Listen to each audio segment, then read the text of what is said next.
Along the lines of live chat, I would say that as we grow our business, there are certain new problems that emerge, certain things that you weren't expecting. It's like, to me, e-commerce is just a series of fires you have to put out. I'm sorry, guys. It really can be just a series of fire after fire after fire. One of those fires comes at the opportunity you'll find when you're going international. We talked a little bit about international SEO with SEMrush earlier today. Now I want to talk about international expansion strategy. And obviously this is going to be geared towards the larger merchants, but if you are a smaller starting merchant, you're listening to this, it will be something to keep in the back of your mind when you reach the right point of scale. With that said, I'm going to promote Adam. Um, Adam Pivko from DFO Global has their company has a portfolio of technology and e-commerce stores. They're doing like hundreds of millions of dollars in revenue, and they had to figure out how to sell in countries like Brazil and Chile and Spain and all this stuff. And there's a lot of risk. I remember talking to Jordan, he's the CEO, right? And he, oh, what is it? You're muted. Oh, wait, no, you're not muted, but I can't hear you. Can you hear me now? Yes, perfect. Sweet. Yeah, Jordan's our president, but yeah. I was talking to him one day and he said, we did like $1 million of sales in a week and PayPal freaked out and froze all of our money. I had to fly to San Francisco and talk to their team directly to get my $1 million back. I mean, like, yeah, we've definitely had our ups and downs, that's for sure. Yeah. But at the end, one thing that I think you guys know how to do is you move product. You move product fast, and in order to do that and scale a company, I think there are key strategies to optimizing cash flow and a whole bunch of things for international expansion. So I'm really looking forward to this session. Adam, with that said, I'll let you take it away. Cool. Share my screen. Should be able to see it now. Looks perfect. How's that looking? Yeah? Yeah. Cool. Well, hi, everybody. Again, my name is Adam Pivko. I'm the Vice President of Strategic Partnerships for DFO Global Performance Commerce, commonly just known as DFO. And today I'm hoping to share some tips and insights we've learned over the years of taking our e-commerce business global. So I've decided to hop into our Toronto office for this, not only for this, super cool backdrop behind me, but also just to avoid my child's infamous conference call animal roaring, which we all know from the work from home life these days. Shout out to Katie for calling that out.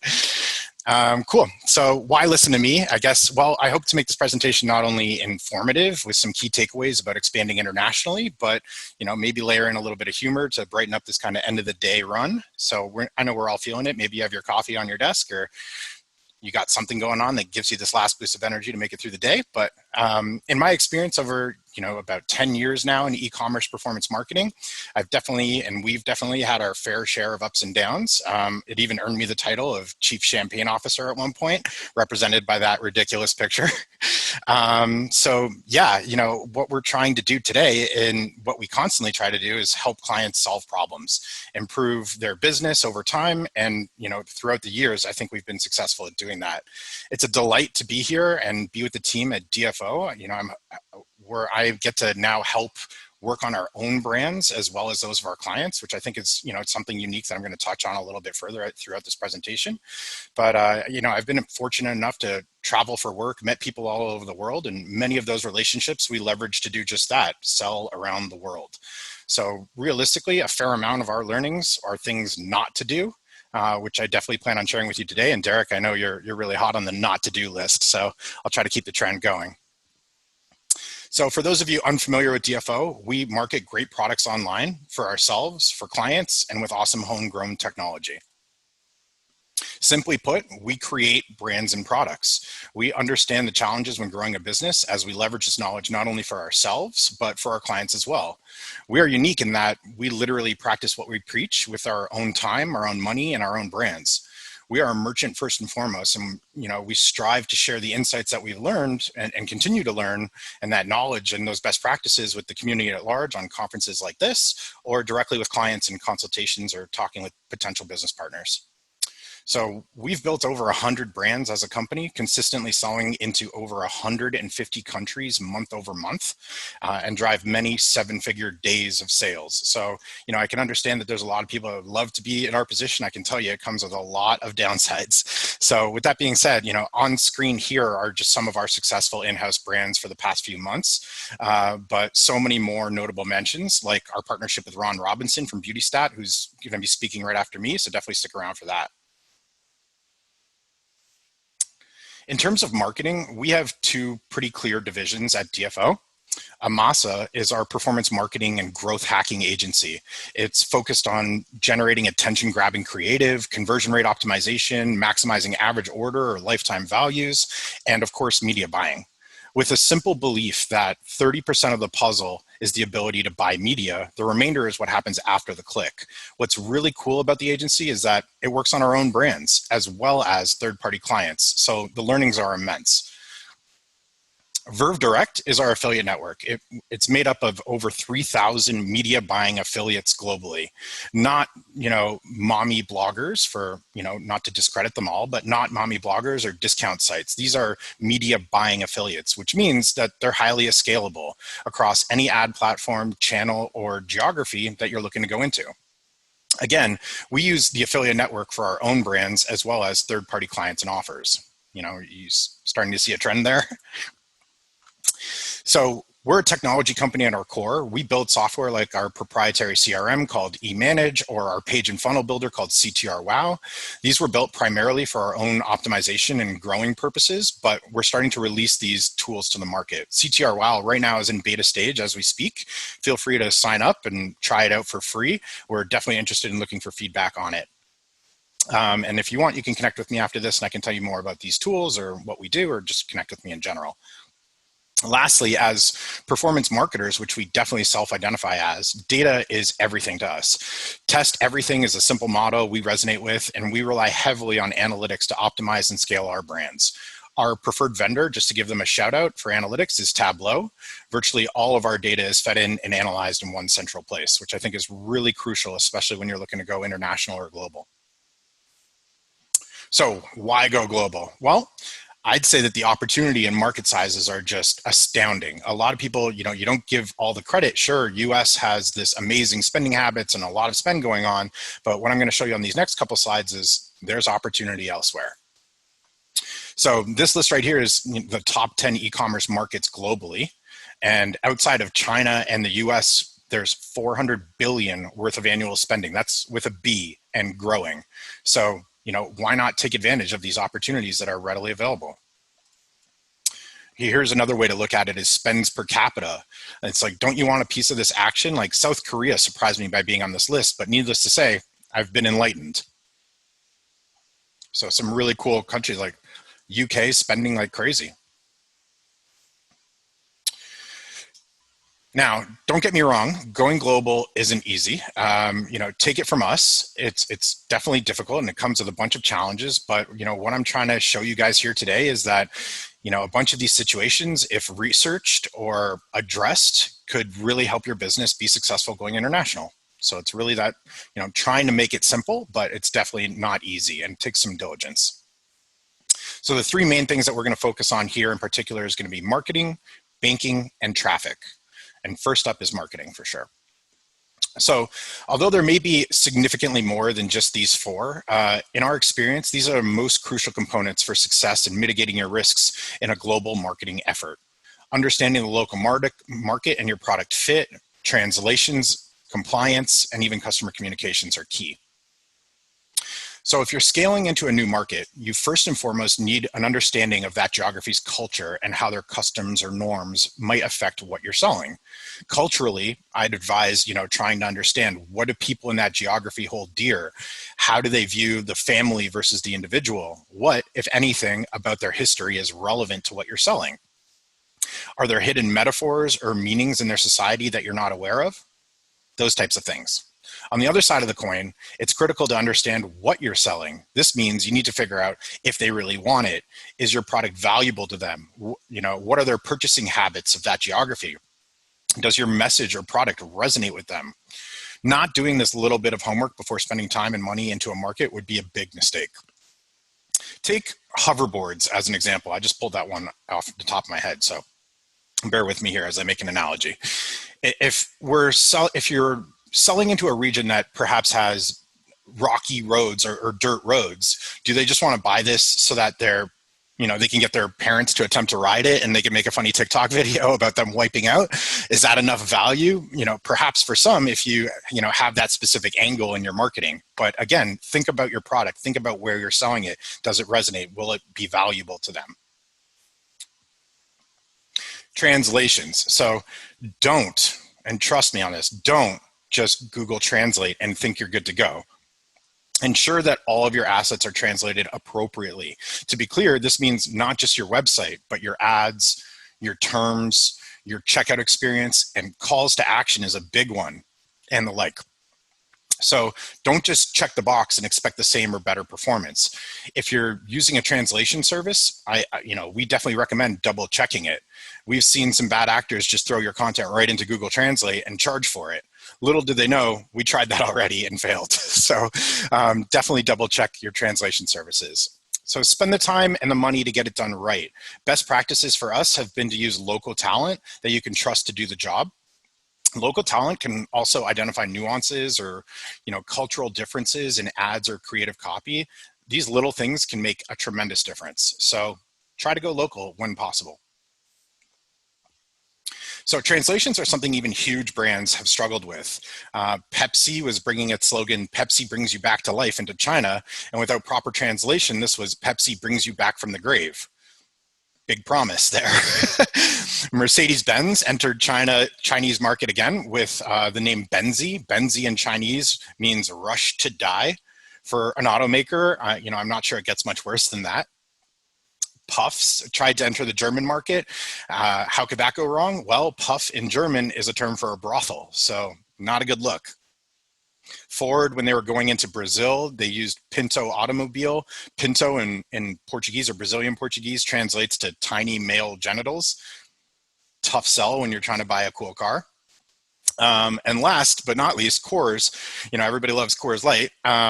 Bringing their "Turn It Loose" campaign into Spain translated to "suffer from diarrhea." Again, not sure how it gets much worse than that for a brand of that caliber.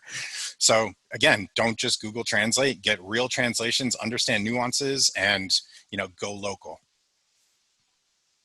For compliance, it's not the sexiest topic to talk about, but it's definitely something you should focus on when you're going international. There are some challenges there that, to ensure your assets meet geographical regulations is definitely something you should do. No two markets are the exact same, which again, we definitely learned the hard way. So claims, must have proof in general, but specifically for that market. With compliance, a good starting point is just to read the claim and say to yourself, can I substantiate this claim? A lot of people can get hung up right there. If you can't, then go back to the drawing board with your copywriters or your brand people and make sure that you can substantiate your claims. Regulations should be researched. Now, typically this is available from government websites, but we're also finding that the ad platforms have decent insights into this too. So do your research with regards to regulations and make sure you're compliant. Spend time in the market if you intend to scale. This doesn't necessarily mean before testing a market, but before seriously doubling down on a region, it's best to get some feet on the ground, either have some resources there or spend some time there yourself. For a specific example, Germany has this requirement to use impressums, and failing to comply with such a regulation on your website can result in fines up to 50,000 euros. So don't make these simple mistakes by just doing some research. More so than just translations is localization of your communications. Now that's local phone numbers, local currency, and the use of accents or even the look of people in your marketing assets can make a massive difference. So, if you have somebody talking in your ads, you might want to consider using a local accent in order to adapt that to the local culture. Just like when you call, a customer service division of a big company and you hear a foreign accent, how does that make you feel as the consumer? What about the opposite? What about when you hear, a local voice and the guy says, "Oh, sorry there, bud," like as a Canadian would.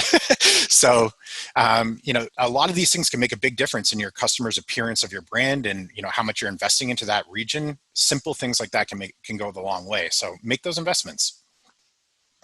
Understanding shipping times and communicating them clearly in marketing is critical. Best way to figure this out is really just to try on yourself or a local, a couple of times shipping a package before launching full operations. So you get that truly dialed in, not just taking promises from your fulfillment houses or your delivery mechanisms, or, it's that last mile that can really make a difference as well. So proper customer support channels, languages, and even time zones are crucial. At a bare minimum, have your customer support open when their local banks are, so you can at least try to combat some of those "I couldn't reach that merchant, call my bank" situations. So definitely time zones are really important. Obviously, there are varying costs to, an email ticketing system versus answering the phone and having people ready to talk.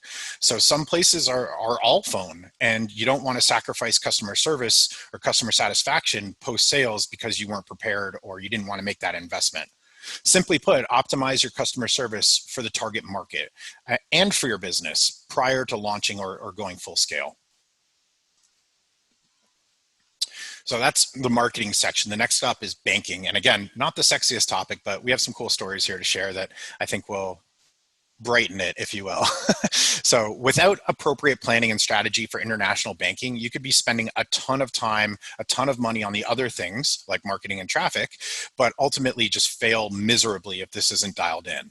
So I'd recommend a focus on localization of banking, economics and geopolitics of the regions, and of course, having backups or redundancies. So without local payments or local payment methods or understanding of international payment processing, you won't be successful. No matter how much you tweak your marketing, without the right banking, you simply cannot scale. Localized payments have a tremendous impact on approval rates, sales, and thus your ability to convert prospects to customers. You need to understand how people spend their money and how much even perhaps your target audience makes. As an example, are deferred payment methods, appropriate for this geography or this region? Can you easily implement those? Not all regions are dominated by these big credit card companies either, especially for online payments. Like Brazil uses Boleto, a very old school system. South Korea, we found uses Naver Pay quite a bit. China, we all know uses Alipay. In Netherlands, they have the Ideal, so on and so forth. So each country has their own banking practices, their own banking regulations as well. It's not all equal. It's like, getting a car stuck in the mud. If you rev your engine as hard as you can and try to bust through it, you commonly just get stuck more. So don't try to power through it. Instead, adapt to what's working, what works locally there. Banking solutions or providers internationally also require quite a bit more KYC or know your customer information before they approve your account. If you're a smaller business, they might not take you very seriously, but it's best to have all your documentation in order and at least appear professional and organized. I think that goes a long way. There are a lot of processors that conduct great or good business, but there are also many shady players. So do your research on your banking partners, seek referrals from people you know, or ask for help. Is definitely a recommendation. When it comes to geopolitics and macroeconomics, they can play a massive role in international banking. Currency exchanges or fluctuations can be dramatic. For example, DFO had a situation in Brazil back in 2015 in which one morning there was some type of large political scandal and the currency there lost 1/3 of its value instantly. Good thing we consistently move the money out, or we would have been in a terrible place. Not to mention the ability to update our pricing on our pages with ease was a must, or we would have just continued selling at a massive discount. Those types of situations are definitely something you want to keep an eye on when you're going into different regions. It's having a pulse on what's going on there, then, now, and for the future. Moving money out, like I said, of a given country, it will likely take some time and costs to get right. But once it's optimized, it's crucial for cash flow models. And you'll be laughing at situations like this, looking back on it and maybe even talking about it in a presentation in the future. So funds being held is also super common internationally, but to avoid, that panic, have a game plan or a slush fund to kind of float those potential issues is definitely something we recommend. Depending on what scale you're operating at, that could be a lot of money or it could just be some. I definitely So want to hear this corruption story. yeah, it's coming right up. So corruption can exist virtually anywhere. And from the government, from banks, and even from mail delivery entities, it can definitely be quite costly. So another situation DFO faced was right when we achieved success in Argentina. We weren't doing crazy volume, but it was steady, it was quite profitable, and everything was going well. Then suddenly a massive influx of customer service inquiries where people were not getting their packages, only to find out that some scumbag in customs was stealing our shipments and reselling them on eBay, which we could go and see on eBay and see our products. So definitely something to look out for and keep a pulse on, and listen to what your feet on the street are saying. For example, your customer service. So in that situation, we had to refund 3,800 out of 4,000 orders. The money, the marketing, the time was all sunk. So be careful of corruption. Be careful of it, because when it bites hard. When it comes to banking and having backups or redundancy, this is definitely something that we see many businesses overlook. Multiple banking relationships are highly recommended, especially when going international. Don't be exposed with just that one bank that can, hold you hostage, cease your operations, or just decimate your cash flow. Multiple domestic entities is also recommended. I know this might be a little bit more on the advanced side and can easily intimidate a small business. However, our experience indicates it's a worthwhile investment to have multiple corporate entities when you're ready to scale and go full tilt in a region. Last but not least, PayPal. PayPal and its credit card processing is a global game changer. We are heavily reliant on them internationally, and they're a close partner of ours, as Derek alluded to in a previous story where we overcame that hurdle. So they are tapping into markets all around the world. Asia is one of the fastest growing for them. They support global commerce and are great partners for international merchants. They are specifically going into countries where credit card penetration is low as well. So that's really helpful when you're trying to expand into different regions. However, you should definitely be prepared for a full compliance check with them. There is virtually a 100% chance that you're going to get audited. So keep your books in order. This way, when you do, you won't have to scramble and, have your funds held for an extended period of time. You can go take action, be organized, and combat those problems when they arise. So the last one we'll touch on is traffic, and in particular, working with affiliates and media buying internationally, those types of traffic sources. When it comes to scaling traffic and customer acquisition globally, partnerships and research have proven to be super valuable for us. I'll dive into each of these topics on the next couple of slides, but partners, affiliates, how to research, what you're researching for, how to work with them as a teammates and really scale together. For traffic partners, there are 3 different types that I'll touch on today. So affiliates, agency, and retail. Affiliates, for an early to middle stage business, affiliate networks can provide low risk entry to new markets or help you tap into new traffic sources very easily. So definitely something recommended for all those small to medium sized businesses out there for sure. Connect with potential partners at affiliate meetups or conferences to meet with individuals or networks. Granted, COVID has put a little bit of a hurt on some of these conferences. There are still plenty of virtual events and active affiliate groups to achieve the same results with, or reach out to us, of course. Networks act as, like a buffer between you and the affiliates. They help you grow with lower risk, better payment terms, and rapidly with access to more affiliates than you trying to go find them one by one that would be interested in supporting your brand or product. As, of course, a biased recommendation, I highly recommend our own affiliate network. It's called Verve Direct. It's internationally focused on e-commerce, but there are other good ones out there, depending on your vertical or geos of your business. So happy to have a conversation and see if you'd be a good fit for, our type of traffic there.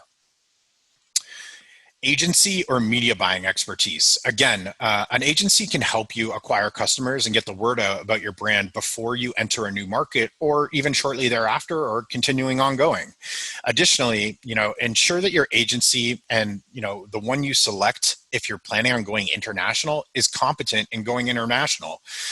Otherwise they'll be learning and testing things with your money and your time. It's why have that headache? Why have that additional risk?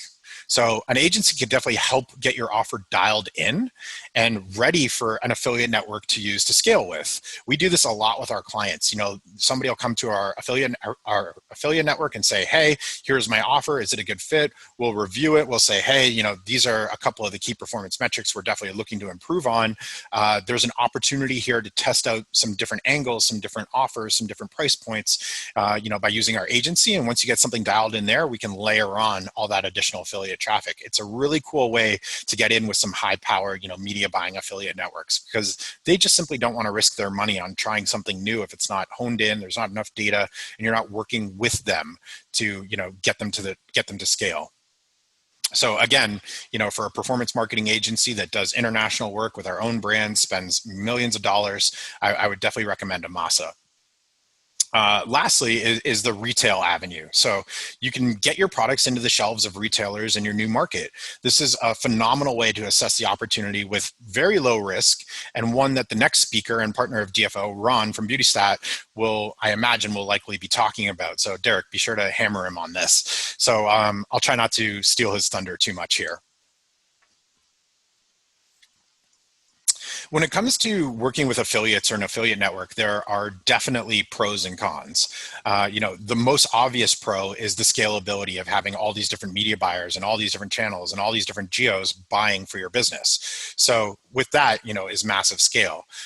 We have a bunch of products internally that have surpassed 8 figures in sales, many of which with more than 50% of sales coming from outside the US. So we're living this every day. This is done primarily by running traffic with affiliates combined with media buying to optimize and hone in that offer. So just like what we would advise a client to do, we're doing for ourselves. Granted, we have over 300 employees with feet on the ground in Canada, US, Brazil, Europe, Asia, and Australia. This is something that you can definitely do for your business by having the right technique and the right approach to working with affiliates. Localization, again, if you have the affiliates or media buyers in the geography that you're looking to go into, like Germany or Korea or Australia, you may not know where people are going to consume their media, but they should. And your local resources definitely do. So this is a great way to tap into local markets and get that knowledge on traffic right off the bat. It's important to listen to these affiliate partners of yours, because they have insights about the right offers that work for them and convert for them. So if you listen, then build it, build what works for them and achieve those results. In terms of angles, something else that we learned is that an angle might not work in the US, but it doesn't mean that it won't perform elsewhere. A lot of these regions are, a little bit behind in terms of how modernized they are or how culturally identified they are. So when you can test out those other angles, test everything, see what works. And if your affiliates are asking for something that you've tested in the US that didn't work, you should definitely still test it again if they're asking for it. So there are definitely some cons with working with affiliates in general. There's a need for controls in place, and working with a network can definitely help with this, as opposed to having build all these internal resources for compliance and checking and signups and tracking and all sorts of effort that needs to go into, getting an affiliate live on your offer. Remember, it's in the affiliate's best interest to make a sale by virtually any means necessary. So a network like ours, wink, wink, can safeguard you from brand and reputational damage or overly aggressive marketing practices, among other things. It's, you definitely want to ensure that your network partner has a focus on compliance and, again, an international understanding. Cheaper traffic doesn't always mean the same quality. So traffic is not equal globally. Although cheap traffic can be great, CPAs and AOVs need to be dialed in per traffic source or per geo individually. As an example, AOVs by geography can be significantly different. In Brazil, we're typically seeing about a $15 lower than US or Germany in terms of average order value experience. traffic costs are a little bit cheaper, of course, than the US, which is highly congested. But at the same time, you have to accommodate and you have to build the models to, suffice for all of those different regions individually. When looking for new traffic partnerships, it's again important to do your research. And we say research a lot, but we've literally developed a research team at DFO. So we highly recommend what we're preaching here in terms of doing your research and doing your due diligence. If you want to work with affiliates directly or via a network, it's important to understand their skills, their sources of traffic, their verticals, or the geographies that they can target successfully, as well as understand how much they're capable of spending daily or monthly, so that you can build and hone in and provide them with offers that meet their needs for success. It's a really important thing if you want to be mutually aligned and scale with your affiliates. So if you're working with an agency or an internal media buying, pay to get the solid and statistically significant amount of data before doing a sizable investment in media. It's, the worst thing is to fail with big dollars. It's totally fine to test and fail with small dollars, in our opinion. In general, ask for referrals in your researching process. We use, all the different types of available tools to check out what's working for others, but we also definitely use our social presence and, chime in and try to give that mutual community feedback when we see other questions coming to light. So it's a great opportunity to kind of keep in touch and stay in touch and ask for referrals when needed. If so inclined, purchase some spy tools that are available and go deep diving for yourself. We're big fans of AdSpy or Adplexity and SimilarWeb, not just looking out for what's working elsewhere, but also for keeping an eye on our existing partners. Very helpful. Sharing the wealth means transparency and communication with your traffic partners. Consider your traffic partners or your affiliates or your agency to be part of your internal team. Help them with angles, provide them with quality assets, and your relationship is going to flourish. Talk with partners about your products. Help them to be engaged in your brand's or your product success. Having those conversations, again, conversations and frequent communications provide massive value to everybody. When possible, work with some test budgets to try new things. Don't just put all the onus on your affiliates to buy that media and potentially fail with. The fastest way to kill a relationship is to lose them money. So be cognizant of that and work with them when they've shown signs of success, and your relationship will flourish and scale will become easier and easier. Teamwork in general increases the chances of making the dream work. So look at your marketing partners as part of your team. Understand that good partners will want to scale with you long term. The last thing an affiliate or a media partner wants to do is keep hopping around from different offers and have to start from scratch building all these things out. They'd love to have something just work, continue and continue to improve. So it's critical to have the internal infrastructure to support these marketing partners. At the very least, like a tracking platform, shout out to Everflow. I love those guys, and great service, great product. At a higher level, we definitely recommend, partner service division or organizing your assets or a creative team to quickly adapt to marketing needs and demands of your affiliates. So if you're running your own media, provide partners with insights and your lookalike audience data. It will only help them scale a campaign. So in parting thoughts, going global isn't easy, but the time is now and the benefits can seriously outweigh the costs as long as you use strategic partnerships, conduct solid research, get local support, and take it seriously. Just, don't half-ass it, as they say. So e-commerce is a marathon, not a sprint, Derek. If you're looking for training partners or a figurative, Olympic coach, or even someone to bounce ideas off of, get in touch with us. You can find me on virtually any communication platform and just reach out. I'm happy to chat with just about anybody up and down the e-commerce landscape. Who knows, perhaps DFO's next joint venture partnership is in this audience. So thanks for listening. Hope this truly helps you. Yeah, I love it, and don't half-ass it. I think is when DFO says this, you're speaking from experience, maybe a little bit, because no one really teaches you. If you're running an e-commerce brand, sometimes you feel a little bit alone. You're a solo founder. No one ever says, "Oh, don't just launch that new country, just randomly and start running ads to them." You actually need to go figure it out. You have to either you learn it one of two ways: a session like yours, or losing a lot of money trying it out and realizing you don't know anything about regulation, you don't know anything about banking, you don't understand the language, and you're about to deal with a pile of corruption as well. So yeah, listen, we want to expand the industry, but we want to do it, with the compliant and the right partners. So, with that being said, we're happy to make the environment better. There's a lot of bad players in the space that make our job more difficult. So, if we can help minimize those bad players and give the the audience at large good advice, then the theory is it makes our job easier. I agree completely. I love it. We're all moving forward together. Cool. And on that note, I'm going to bring in Ron, and we're going to talk about beauty stat success. Nice. Hey, Ron, how you doing, bud? I'll leave you to it. Stop sharing. Yeah, absolutely. We'll bring you out here, Adam. Cool. Thanks for having me, Derek. It's a pleasure. Love your community. Keep it up.